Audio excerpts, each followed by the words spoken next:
Welcome to the Kingdom Sleeps, the fantasy bedtime story, decided by the roll of a dice. My name's Andrew, I'll be your story master for this evening, and tonight I'll be joined by Tom, as we once again follow Yohm and Tonto in their exploration of Ludock's cave and their search for the Oyageist. Tonight's episode art was produced by John Mertens, and tonight's music was produced by Dominik Kalajdzic. Thank you so much to our contributing artists for tonight, and thank you so much to our Patreon supporters. We really couldn't do this show without you. If you are enjoying the show and you feel like you'd like to help support, it's only $3 a month and we'd really appreciate it. You can check out the links below.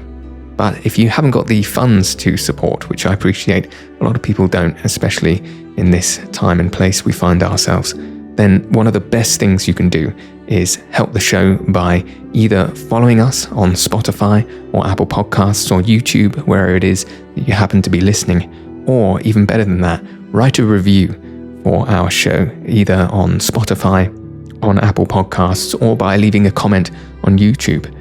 By giving these reviews, or perhaps even sharing the show with people you think might enjoy it, we really help expand our reach and helps to proliferate the show to be seen by new people. But without further ado, close your eyes, make yourselves comfortable, and join us where the kingdom sleeps.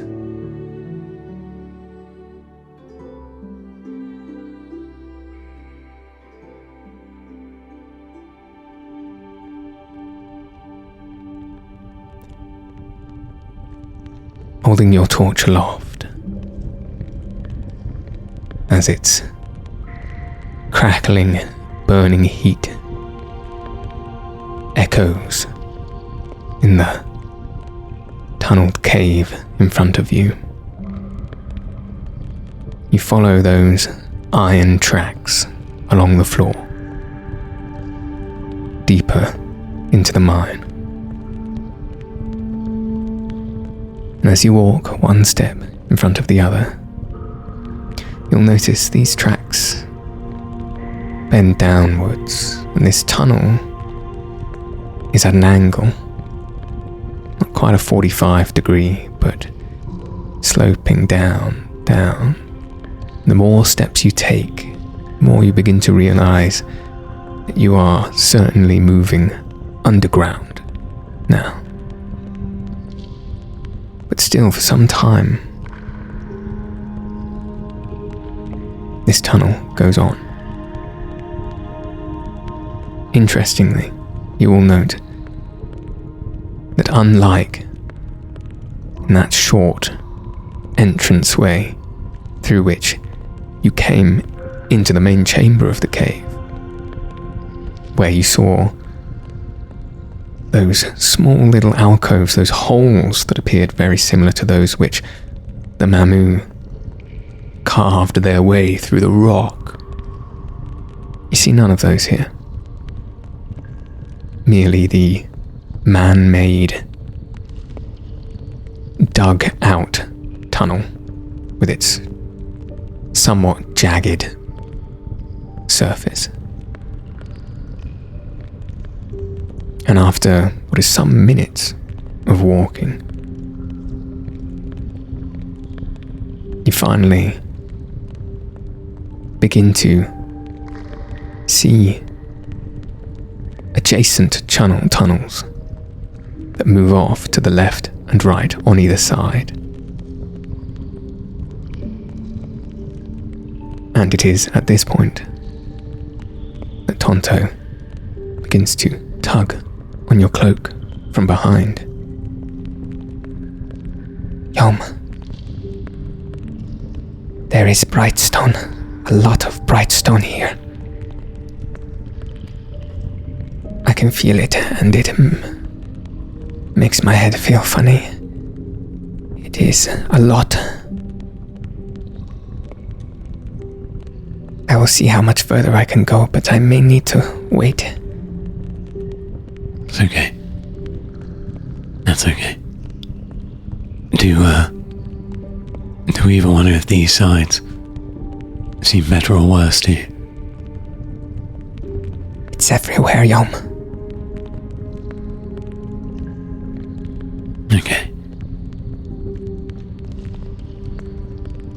Well then, I'll turn and take a knee. Oh, I'm much more his height. As we go further in here, my friend, there's a good chance everything might become bright stone. The floor I walk on, the walls we use for guidance. So it's only a matter of time before we have to part ways for a moment. Now when we do, you can either choose to wait where we separate, or make your way back towards the other Mamu, whichever you feel safest doing. But no, I must carry on. I understand, Yohm. It's important we find answers. Well, I think maybe I will wait with the other Mamu. Maybe I can talk to them some more. They make me feel better. Not that you don't make me feel better, Yoma. It's just nice. It's nice to be with them. Yeah, I know. You've always had that effect on me. I feel bad to leave you, Yohm. You're not.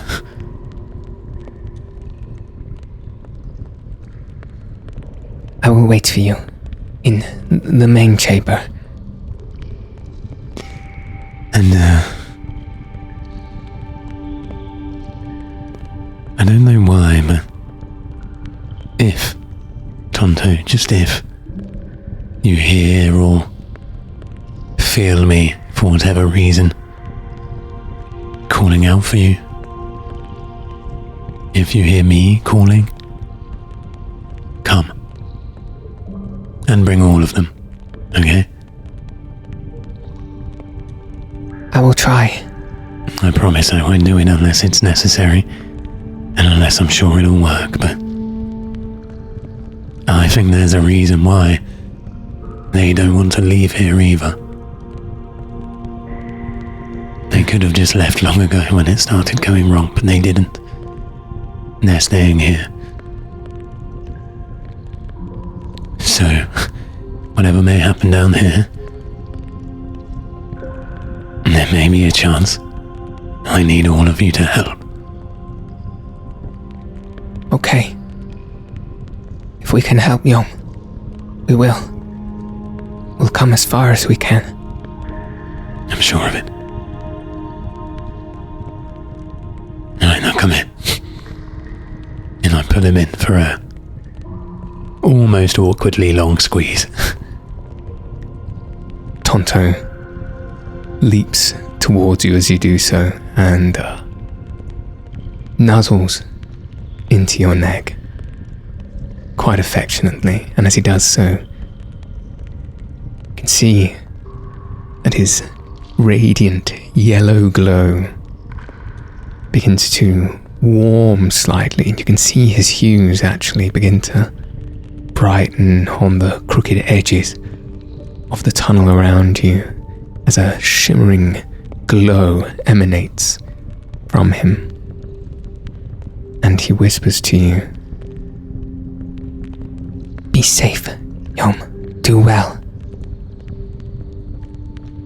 I'll be with you in spirit." And he affects you with an encouraging presence, to which you may add a D4 to your next check or save. Thanks, bud. Thank you. And I'll sort of rummage his little hair as I stand on up, noting the surprising size of his antlers as I do. Give him a nod.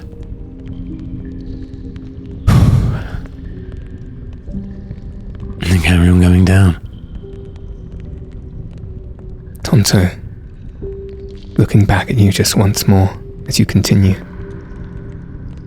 glides back up that ever-increasingly steep trail downwards and disappears off up the arch of the incline. And you are left alone, with nothing but your torchlight and your wits to explore further into the mine. Now, as I say, in front of you, with the path still inclining downwards ever further deeper into this mountain, either side of you are new tunnels. It appears to be a very ordered, regimented strip mine, the bottom of which, at this point, by torchlight, can't quite yet see. What do you wish to do first? And does the track still persist down this main path? It does. Okay. And these adjacent ones, are they also tracked? Or do they just come in without any rails or anything? They come in without any rails. The track just rolls centrally down this main tunnelway, and each new tunnel appears to be without track. Well, there's absolutely no way I'll be pulling a cart up this. It must have used propulsion runes or something. No one to pull carts up this hill.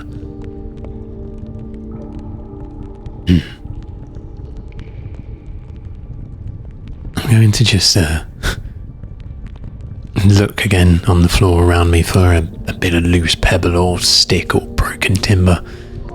Anything loose and small enough for me to just give it a light kick down this hill, just to see and hear any echoes, any reverberations, to try and guess the distance it goes on for, and to see if there are any other strange variations in the sound.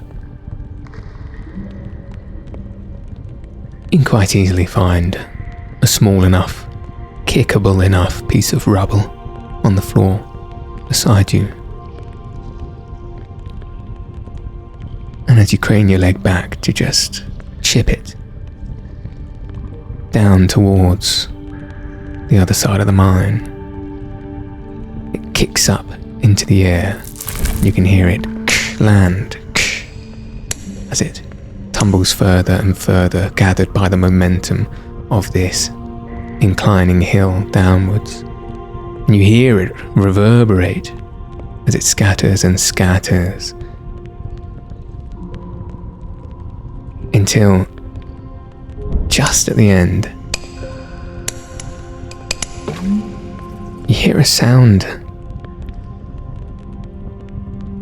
that's almost as if it drops into water, but not quite.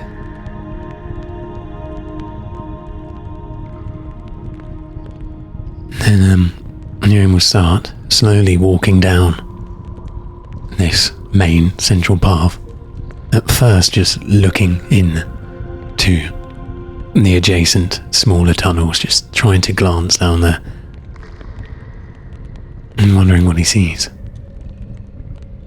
Roll me an investigation check, please. That's a dirty 20. On a dirty 20,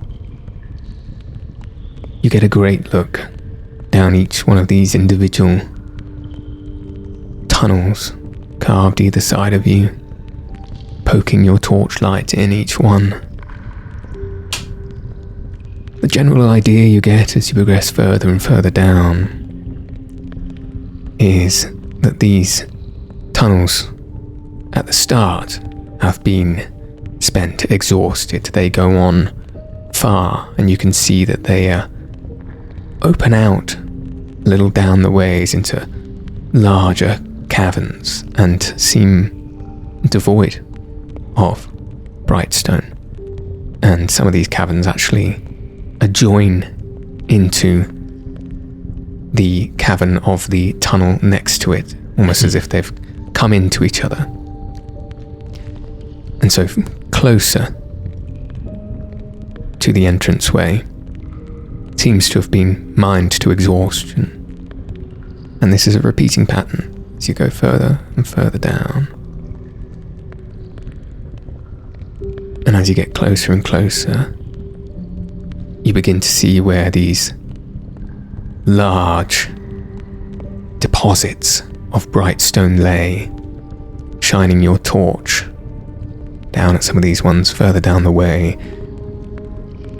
and seeing these huge slabs of this glistening white with a hint of sparkling blue stone, almost like quartz, that are inside these caverns. And as you get further and further down, it's not too far past these deposits that you stop in your tracks, because in front of you, one of the tunnels to your right, you can see now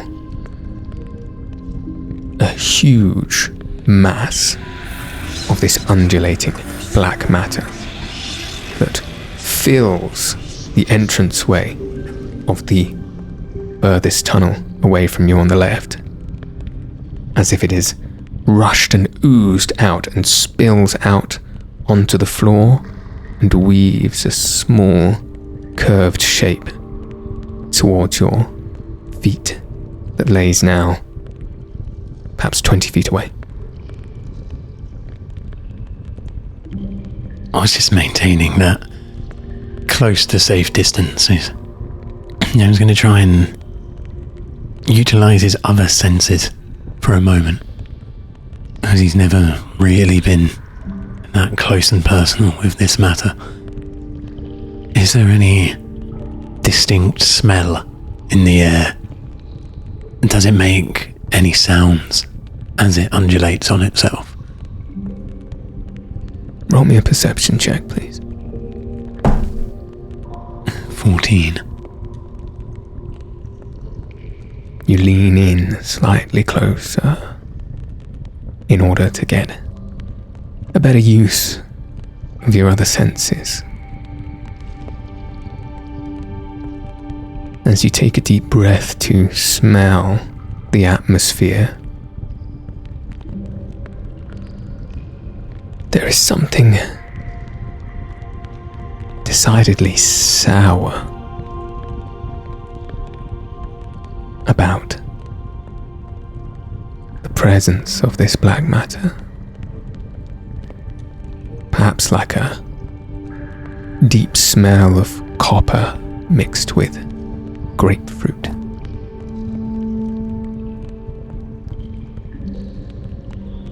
As you bend your ear slightly to see if you can hear the undulations of this matter, so as to ascertain its inner workings.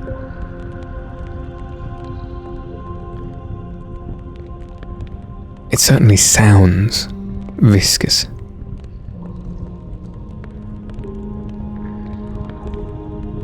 You can hear it warbling and rumbling very low,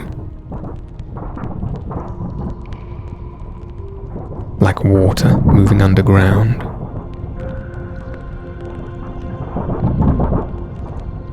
And with this intentional act of trying to hear the black matter, I'd like you to roll me a wisdom saving throw, please.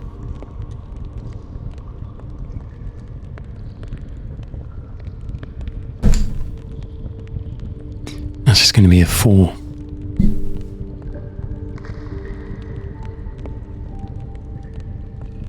As you lean forward, listening to that low, rumbling, warbling, rushing noise. That rushing slowly turns to a hissing. That hissing slowly turns to a whispering. And that whispering contains words. Many voices talking over each other. And their whispers turn to desperate pleas. And you can hear it. You can hear all the voices at once. And they say, we have no choice. There is no choice. We must. We must.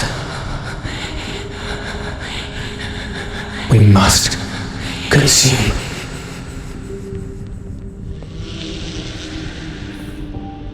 At a piercing force enters just above your eyes, in the middle of your brow.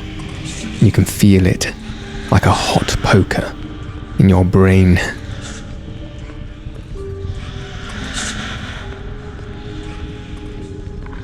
And you will take 2 points of psychic damage.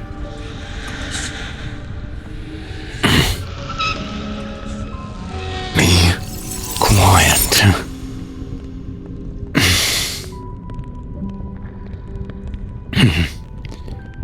It's vile. I take a few steps back and try to regain most of my being. Poor Tonto. Poor Mamu.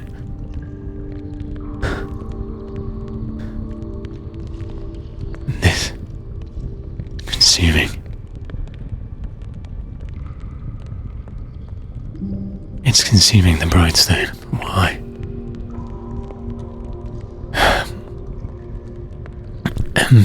During all of this mess going on now, has Yohm at any point noticed any reaction between this mass and his torch? Now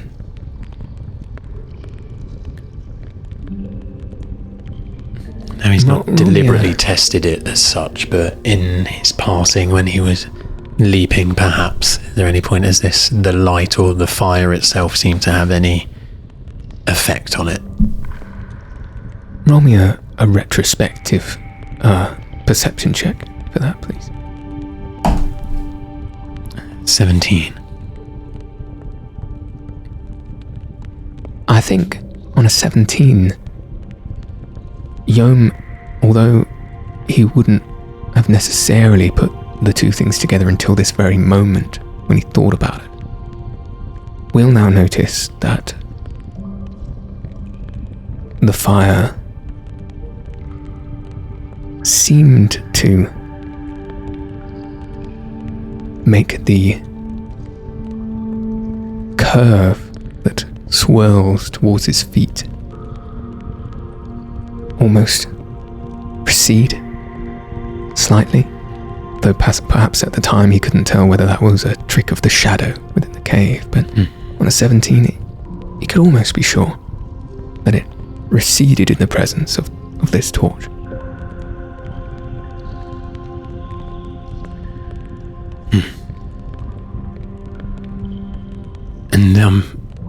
And he's going to take just a few steps back up the passageway he's come down to one of the other smaller strips coming off of it again.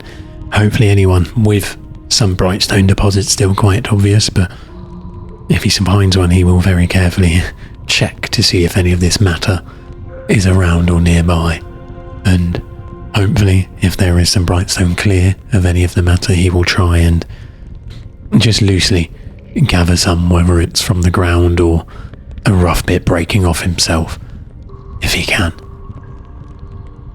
Roll me an investigation check, please. 16.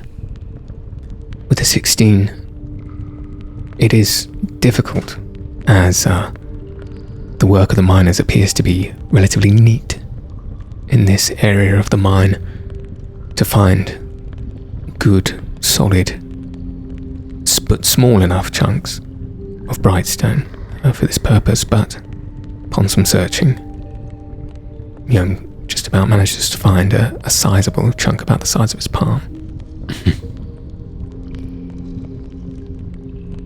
And then, in the final part of preparation for this, a strange idea of his, he's going to try and just break off one of the planks, presumably, in between the rails. He's hoping just for a nice bit of timber. These planks, in between the rails, certainly are made of strong wood, though they are fastened tight with bolts into the ground. So I'll get you to, well, first describe to me how it is you wish to remove these planks. He's hoping anything from a rough stick to a decent plank-sized bit of timber. So he's not too precious about which it is that he's coming across. Essentially an improvised torch.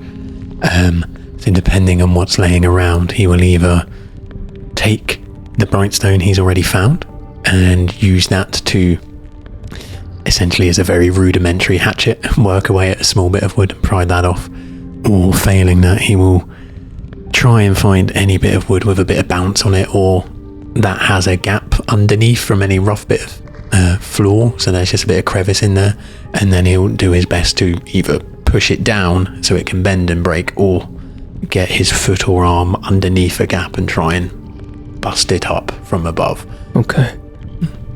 I'm going to be pernickety here. I'm going to ask you to tell me which one of those two options you'd like to try.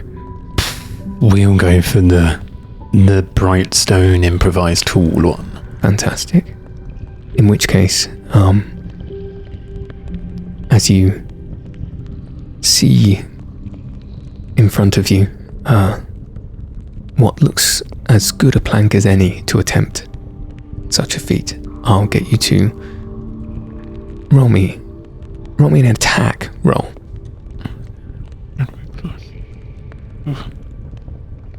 If this is an attack roll, Mr. Story Master, yes, to check these questions quickly, will this count as an improvised weapon? It will indeed. Awesome. Yes. Good. 16. Fantastic.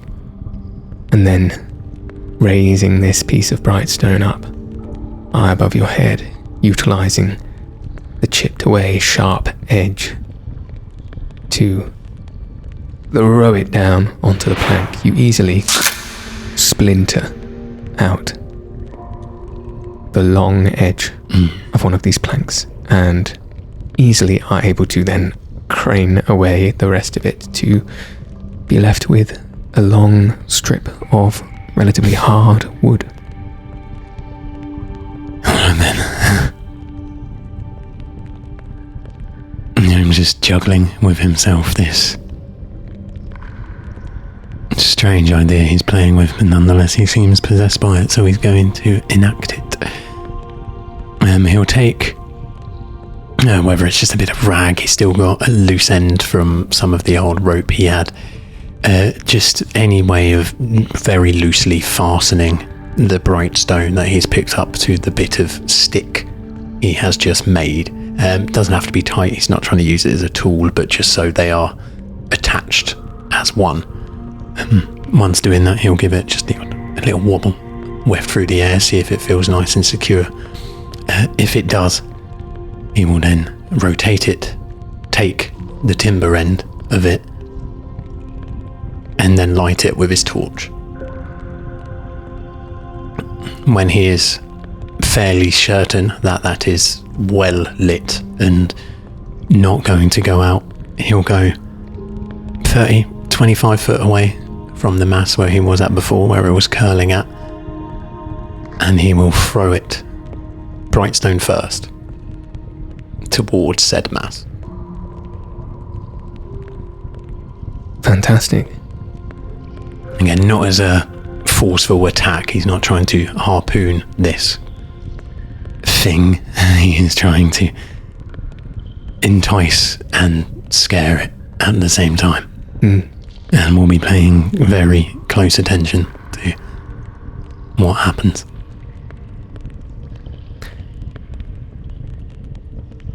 First, though Yohm is adept at improvised contraptions, considering this is quite an impromptu situation with sparse resources, I will get you to roll a sleight of hand for the attachment of the bright stone on the end of this stick.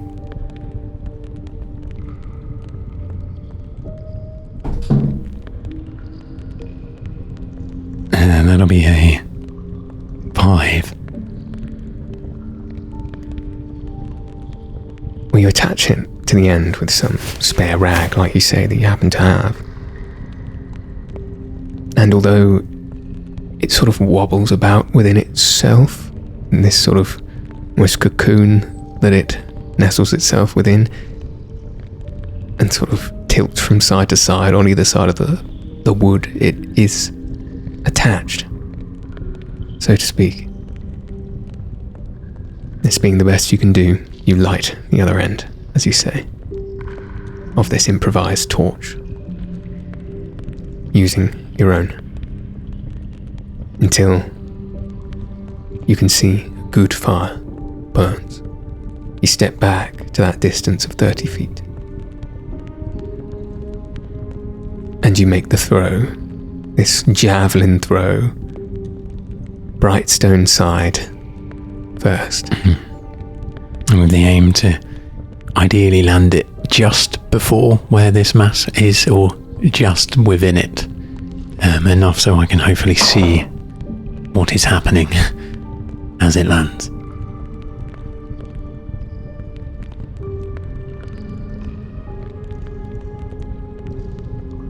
And with your aim true, this improvised trap flies through the air like a javelin. And as it does so, the rag at the end unfurls. The bright stone scatters forward and drops shorter than you'd hope it would, but the stick continues to fly in the trajectory you were hoping it might. As the bright stone rolls across the floor, that sweeping tendril comes alive, shoots itself forward with those crooked finger-like tendrils to snap itself around the bright stone. The stick, alight with fire, continues to move forward, and as that hand sucks itself back in to the mass, it gets caught on the edge by the flame as it lands on the floor where it has projected itself forth. And as you say, paying particular attention to see what happens as that tendril containing the bright stone moves forward and is licked by this flame that lands on the floor. You can swear you almost hear it shriek sharply and shortly as this tendril is almost split in half, and the side holding the bright stone completely dissolves away in the flame, and the side, unscathed, recoils, and the whole mass recedes into itself, backing itself away, back in the direction of the tunnel it is oozing from. so that it still projects out of the tunnel but is considerably moved back. And its undulation now moves from large wobbles to short, sharp vibrations. Okay. Shinra can be proud. Alright then. We're using the moment of success, I suppose. He's going to walk past the tunnel where the mass was coming from, further down, hoping that that's caused enough of a distraction of sorts that he can hopefully move past unhindered, and very much leaving the Brightstone where it lay.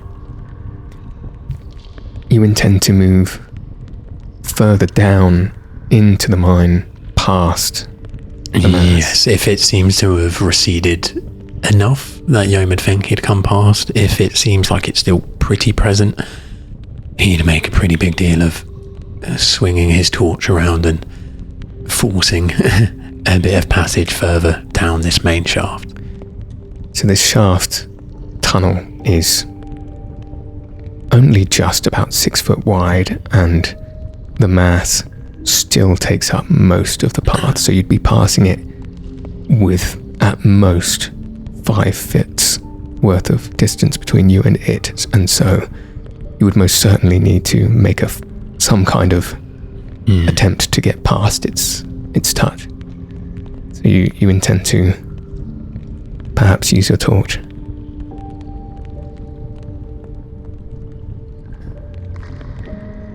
Yeah, he's going to. Determined and steadfast in his newfound scientific interest. He will be back against the opposite wall, holding the torch firmly between him and the side the mass is coming from, predominantly aiming it lower towards where his feet are, and otherwise as close as he can to the back of the wall, making as slim a profile as possible. And presumably moving as quickly as you possibly can as well. In which case, I'll get you to roll an athletics for this feat. Alright.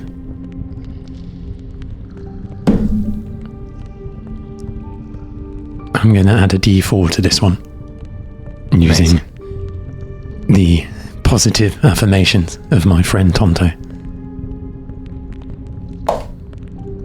And that will then make it would have been an 11, turns it into a 14 with Tonto's aid.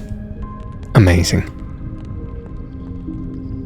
So as you say, backing as far away from this mass as you can, keeping close to the wall, but moving quickly and sharply, keeping that torch low and in front of you. You move carefully towards it, and then make a sideways dash across, flailing that torch in its direction. As you do so, you notice in this moment palpably how it attempts to lash towards you but recoils, is almost kept back as if by a propulsive force by this flame that burns at the end of your torch. And then, just like that, you are on the other side of it at a safe distance. I pace gently further down the hill, while still just maintaining eye contact with this. Oh, so ominous of forces. As you do so, you notice that the mine shaft, in fact, does not actually go very much further than here. There are, on the other side of this mass, 4 more tunnels, 2 on the left, 2 on the right, and then a dead end directly in front of you, piled with rubble. From my current vantage point, Is there any obvious signs of that mass protruding from any of these openings? At a cursory look, shining your torch down each, you cannot see that there is, and in fact these particular tunnels look as if they have only just been started, as if excavation hasn't particularly gone very far in each of them, though you may need to explore. And then still, from where I am, the termination of this main passageway, does it look like it is ended because they have stopped mining, or does it look like something is caved in on itself? Roll me an investigation check, please. That'll be a 2. It looks to you as if this was the termination point of their mining so far. Well then, first of all, I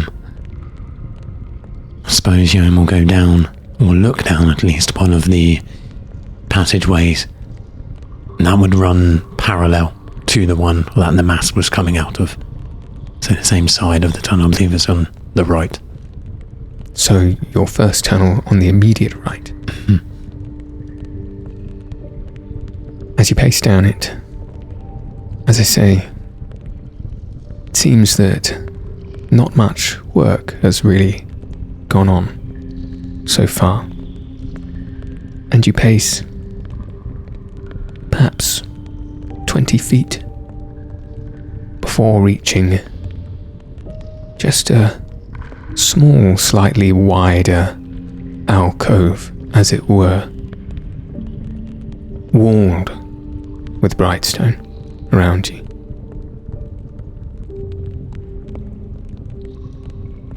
Roll me an investigation check, please.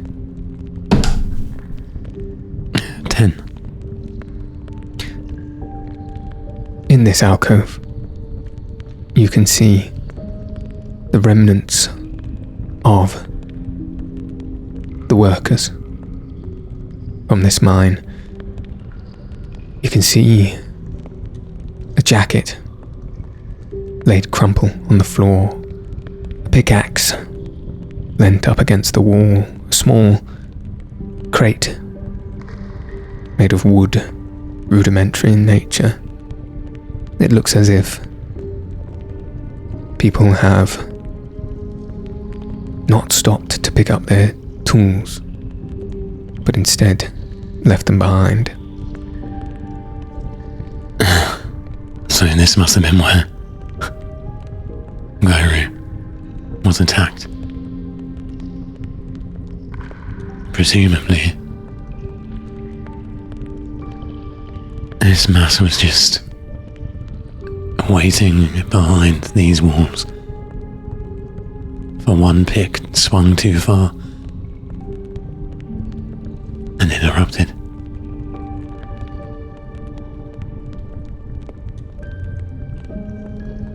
And the things for a moment how, since going down this path particularly, there hasn't been any sign of any of the same architecture as the temple sort of made, because this has all been very modern. Yeah, thinking back retrospectively, yes, this all seems very much the work of modern industry.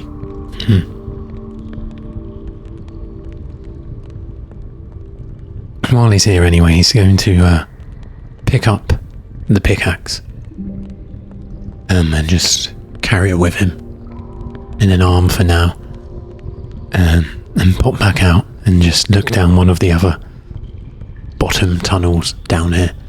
Probably the one on the same side, but just further down for now. Sure. Taking a few short paces to the next tunnel along, finds a similar story. There is a 20-foot walkway before a small opening beginnings of mining with tools left, a couple of pickaxes. Again, another crate. You can see a pair of boots by it. Oddly enough, completely unlaced. And resting on top of the crate is a small book. He'll reach down and flick through its pages quickly.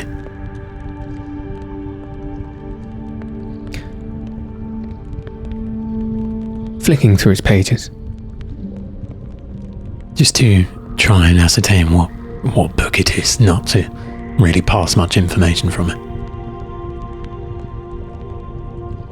In which case, on the opening leaf is clearly read that this is the journal of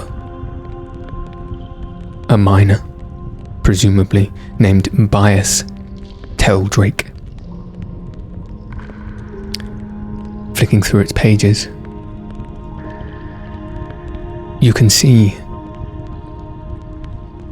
journal entries dating back from quite a few seasons ago, perhaps 30 seasons ago, leading right up the back of the book to just a few weeks ago.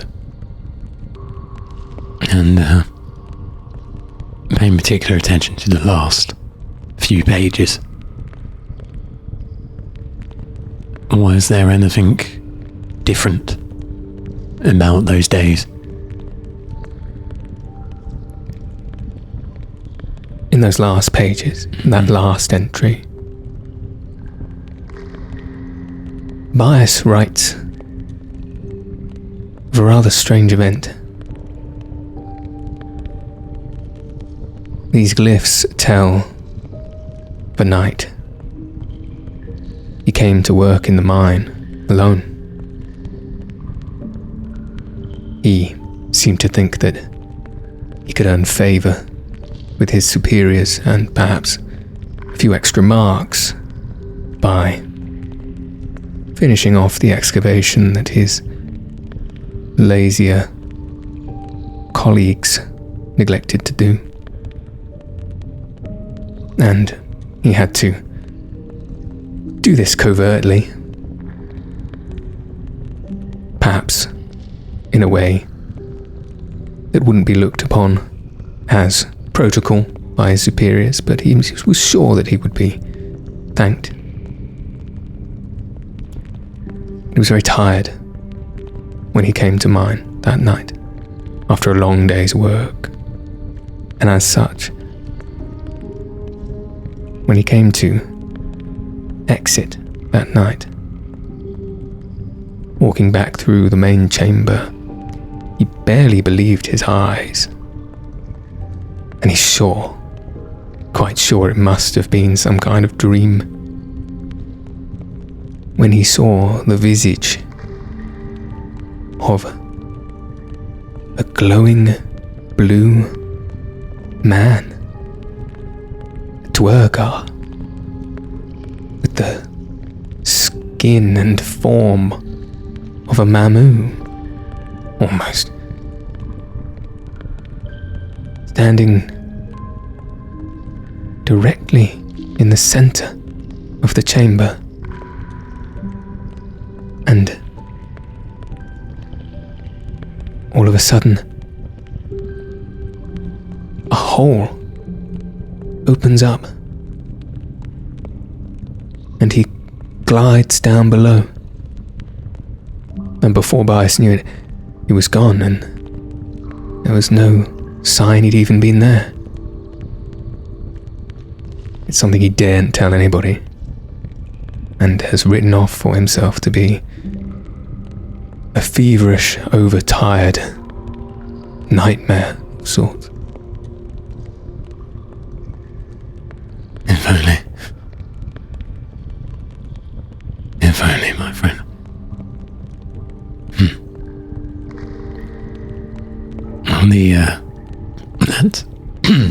that larger circular sigil in the main chamber is coming to mind. And if such a strange thing as Dwarga Mamu were to phase through floors, well, that would be the place to do it.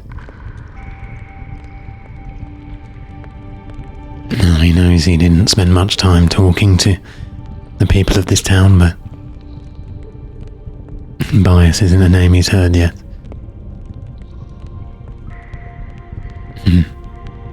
And he does feel a bit worried for his well-being. For the last person, at least he knew, to suffer dream-like hallucinations, well, that was Kieran. After his possession.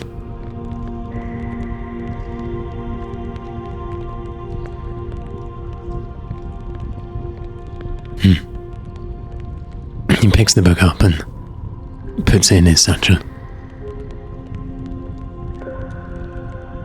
And he'll check the last tunnel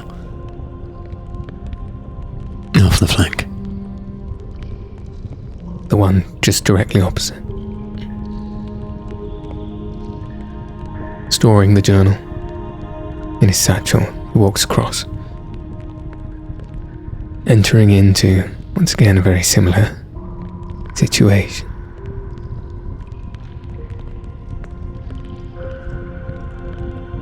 And as he reaches the small alcove at the far end of this short tunnel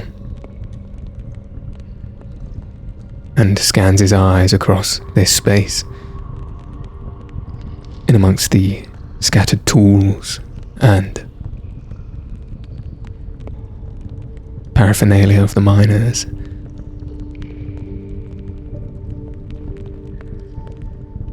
he can see directly in front of him, at the base of one of these gleaming walls of solid bright stone, a very small crevice, very, very small, about the size of a mark.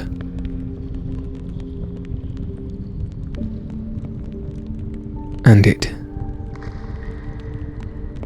seems to be pitch black.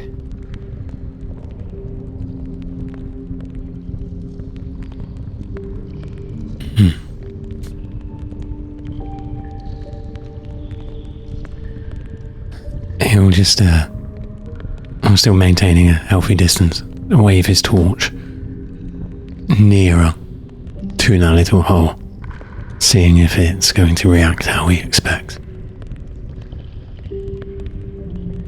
As he does so, bringing that light close to the dark crevice, you can see that the darkness recedes. And as it does so, the wall in front of him trembles, and he can just about feel the ground beneath him rumble.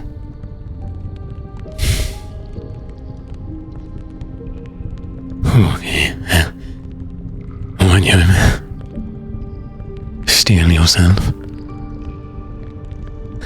It's about time you made your way back up. So we're going to gently, as light as we can, walk back out of this particular passage. And we're going to skirt just to either one of the two before, where there were small broken wooden crates about. And Yohm is going to very carefully, whilst ever minding each and every wall around him, being very gentle for any time he steps upon it or leans or touches any bit of rock. We will go and try and collect a small amalgamation of scraps of wood in this little wooden box that was left in one of these tunnels. Whilst doing so, he's going to gently edge back towards the main tunnel with the blocked entry from this mass again, and as he can see it, and he'll gently get to his knees and bundle up all these bits of wood in this little broken crate that he has to make a self-sustaining fire of sorts, just ready to be lit. But this time, learning from the times past, he will be picking up any size of brightstone he can find in one of these other chambers, a larger bit if need be, and he'll place it within this box as well, sat at the bottom like a small firelighter with this bits of timber and kindling piled above it. He's going to do similar as he did before and edge with his back close to that wall. And this time as he does, he's going to keep that little crate nestled between his feet. And he's going to side shuffle back up this little hill, and just as he gets what he remembers to be about in range as he did before, he's going to hold that torch of his upside down, plunge it into that box beneath him with all the kindling he's just created, and quickly slide his legs up with it in one swift motion past this mass. And as he does and brings that small fire beneath him, he will then jump up, leaving it in place right at the entrance of that passageway, and hopefully make it out above it without getting grabbed. And having prepared, taking this box of kindling, finding perhaps 5 or 6 fairly sizable pieces of brightstone to put in the bottom of this self-sustaining fire, and needing to complete this reasonably dexterous feat, I will need you to roll me an acrobatics.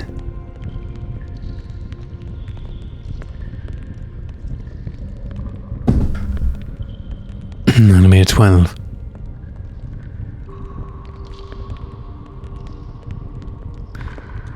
As you hold fast this box between your legs, holding your torch downwards ready to plunge,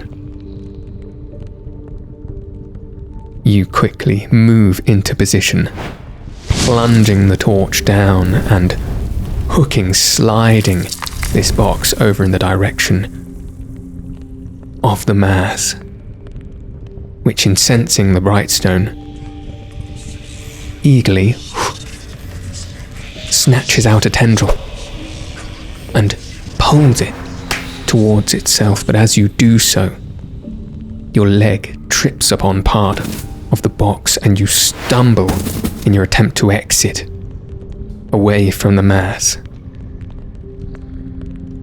And one of the tendrils, curving out from the distant side of it, wraps itself around your leg. But it has consumed the brightstone and the fire, and now you can hear this definite screech that reverberates around the tunnel around you. And it begins to recoil and recede, and that tendril that grabbed out for that leg snatches itself back. And as you sit, laying on the floor with your back against the hard ground, looking back at this mass, you can see as a large portion of it dissolves and recedes back through the tunnel. This is when you feel your leg begin to throb, pulsating as if venom had been plunged into your very veins. And you can see where your cloak has been torn and your skin exposed and stark black lines emanate from a central point on your leg.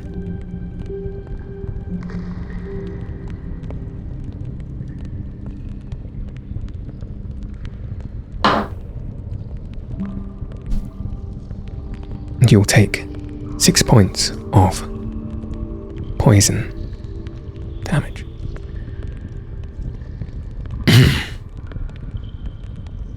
Behind the eye.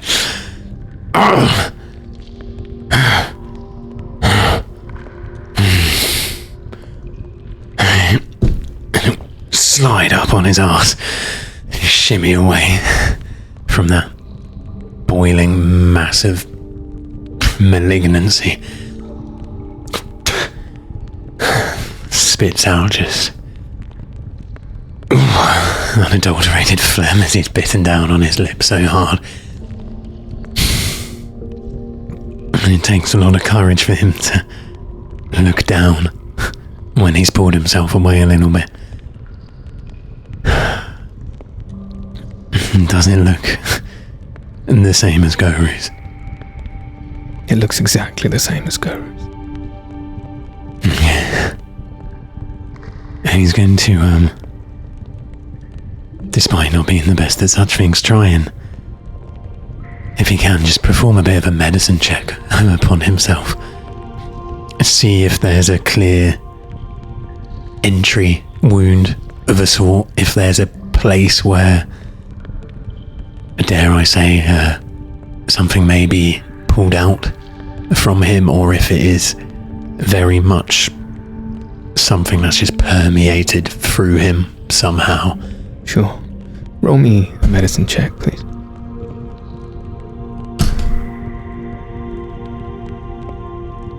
That'll be a 13.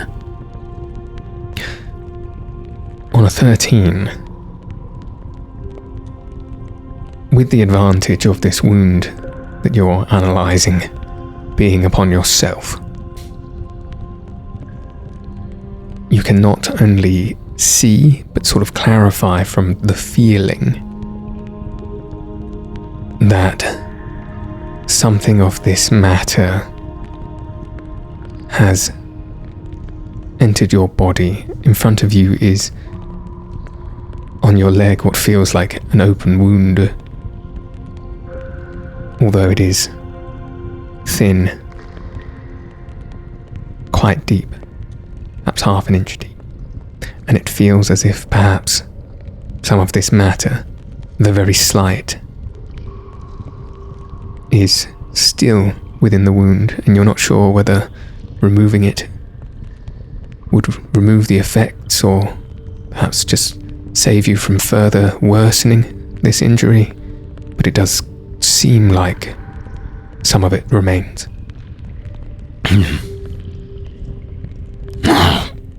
Bugger. And in a moment, a small flashback of sorts comes across Yohm's mind. Time many moons ago, where he unfortunately had to assist his good friend Hannah in a particularly gruesome task, when she was dealing with some infected wound on one of the elders in their nomadic clan. And it was a bad one. It was, remembers particularly the stench. Oh, that disgusting stench. And the only way to treat this wound, according to Hannah, being such a fledgling student at the time, was for her to take some hot coals from the fire and press them against this man's wound. And in doing so, according to all the intellectuals in the Healers Guild at least, and got rid of the malaise, and then the wound could heal. So in a moment while blood is still pumping, Adrenaline is still high, and while the reckless spirit of adventure still possesses him, so Yohm is going to take his still lit torch and jam it against that opening in his leg and see what happens. Bracing himself, please roll me a constitution check.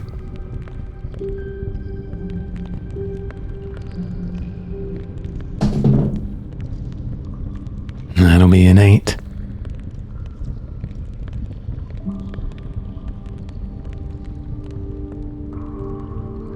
Gripping so tightly to this torch, adrenaline pumping, eyes focused on the point of the wound. You do what you feel you must in that moment to progress, to proceed, to make do and carry on what you must do, and you plunge the torch into your leg. You feel that searing pain of fire shoot through that open wound that seems to shock through your leg, up your torso, and through your entire body as if struck by electricity. Your mind blurs, and you fall unconscious.